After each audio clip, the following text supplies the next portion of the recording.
I actually joined, like what I said earlier, barangay.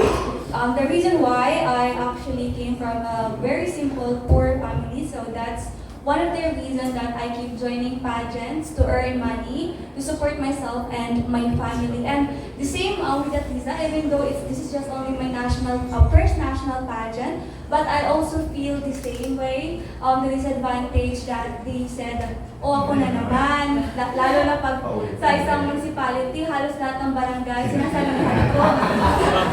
Kasi pwede naman. So yun. Agad pwede. Yes. You girl.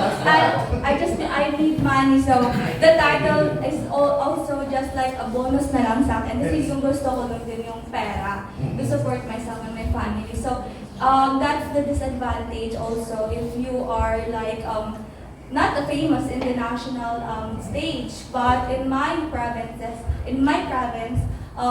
yeah.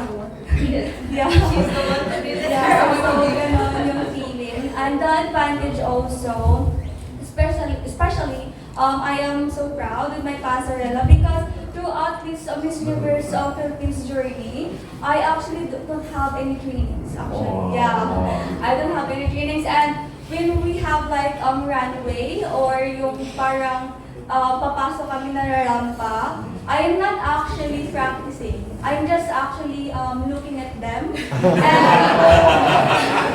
yeah, I do.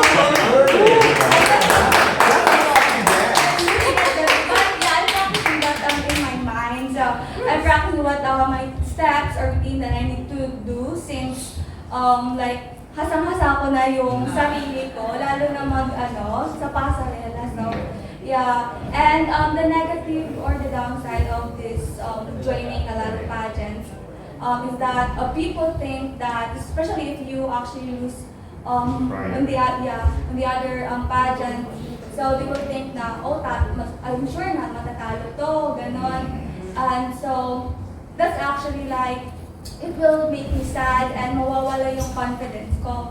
But also, there's an advantage. And people, especially right now, in my province, actually, I am from Surigao del Sur and represented Siargao in my fatherland.